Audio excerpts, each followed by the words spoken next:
Existem muitos mitos na área da saúde. Eu cresci ouvindo que o ovo fazia muito mal e hoje todos nós sabemos que é um mito que nunca foi comprovado pela ciência, por incrível que pareça.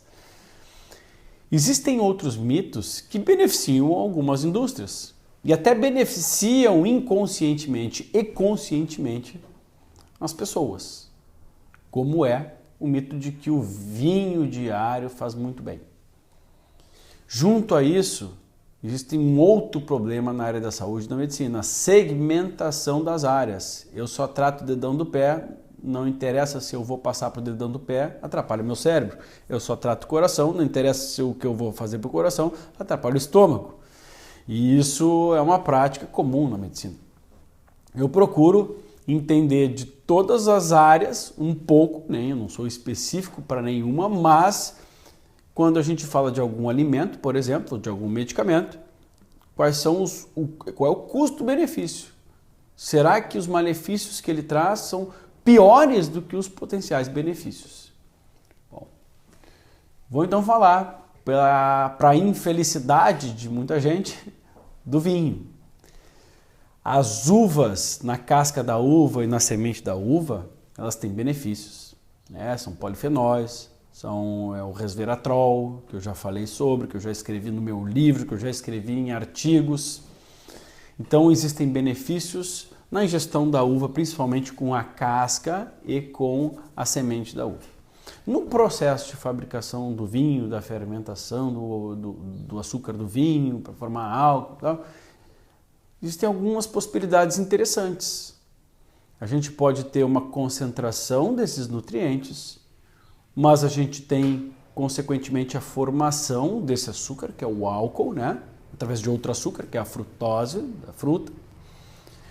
E aí, hoje, a gente ainda tem a problemática de adição de alguns elementos que conservam aquele líquido, e aí é uma imposição da saúde, da área da saúde para os vinhos. Bom, o vinho ele pode então, através desses nutrientes, desses micronutrientes, até beneficiar, ter um potencial benéfico para o sistema cardiovascular. O fato é que na uva nós teríamos também isso, sem aquele pontinho potencial negativo. O problema do álcool em si é que o álcool é tóxico e todos nós sabemos que ele é tóxico para o nosso corpo. Ele tem uma via preferencial hepática, por quê? Porque eliminá-lo é uma prioridade para o nosso corpo. Só que quando a gente junta o hábito de ingerir álcool, mesmo em pequenas quantidades, a condições pré-existentes, a gente tem perigos ocultos. Há pouco tempo atrás foi publicado um estudo muito importante, uma meta-análise, ou seja, uma avaliação de vários outros estudos, com um número de pessoas estudadas gigantes, em que se evidenciou que apenas uma taça de vinho por dia aumenta o risco de câncer de mama em mulheres. Se a gente avaliar esse grupo estudado de mulheres, as pré e pós-menopáusicas, ou seja, já não é mais só uma questão de idade e nem talvez de quantidade de exposição, porque falaram sobre uma taça por dia, existem algumas conclusões importantes para as mulheres antes da menopausa que ingerem anticoncepcionais orais, ou seja, uma grande maioria das mulheres antes da menopausa está tomando pílula anticoncepcional. E aí eu já falei também com vocês sobre os perigos absurdos da ingestão crônica de remédios hormonais, como é o caso das pílulas anticoncepcionais.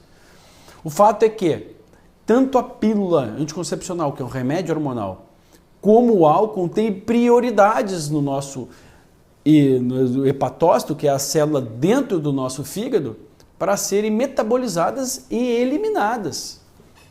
E quando isso acontece, ou seja, a mulher tomou de dia aquele anticoncepcional e ingeriu álcool, os níveis daqueles remédios de hormônios chegam a se elevar até 400% durante um período, porque não conseguem ser eliminados. Então, aí está um grande problema. a associação, principalmente para as mulheres antes da menopausa. Para as mulheres pós-menopausa, nós teríamos que criar uma outra possibilidade. Por que o vinho diário, não é só o vinho, ou seja, é o álcool diário, aumentaria o risco de câncer? E aí se abre um leque gigantesco de possibilidades, mas aí a gente atribui mais realmente ao potencial do álcool, né? Do álcool diário, do veneninho diário, junto a isso, todos os veneninhos outros que a gente ingere e a gente respira ao longo da nossa vida. Acontece naturalmente um bioacúmulo de toxinas e o fígado vai sendo prejudicado. E o nosso fígado, coitado, que é o grande responsável por desintoxicar o nosso corpo e vai ficando muito atarefado. Uma taça de vinho diária não é uma recomendação inteligente. É um mito, é um paradigma que precisa ser quebrado. Se nada impede da pessoa degustar vinho sem problema nenhum, aos finais de semana, um dia ou outro, não tem problema nenhum. Agora, se você não tem o hábito de ingerir um cálice de vinho todos os dias, não crie esse hábito. E também não se baseie naquelas experiências de alguns povos. Ah, porque os italianos bebem, então estariam mortos. Gente, o italiano de hoje tem uma saúde completamente diferente do italiano que vivia antigamente. O vinho era outro processo, era mais natural, mais artesanal, os alimentos eram diferentes. Antigamente, apesar de aqui no Brasil nós temos uma ideia que o italiano come muito e é gordo, o italiano de antigamente é tudo magro. Hoje em dia está mudando. Então, não se baseie em experiências, há uma modificação nos alimentos, além disso, hábitos.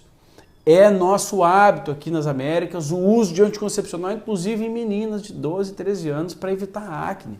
São longos anos utilizando remédios.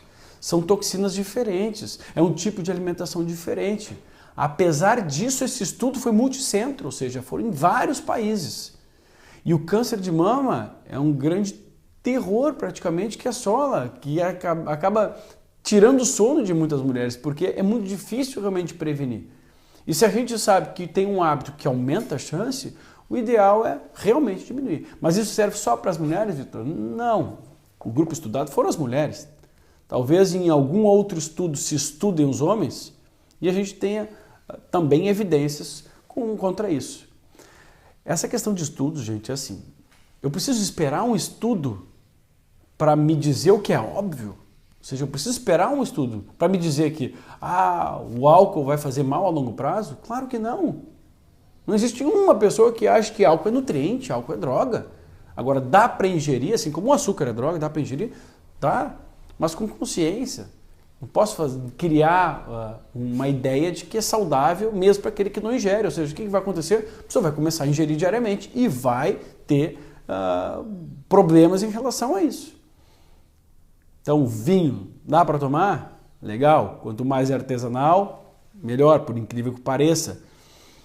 É um hábito saudável para todos os dias? Não aconselho.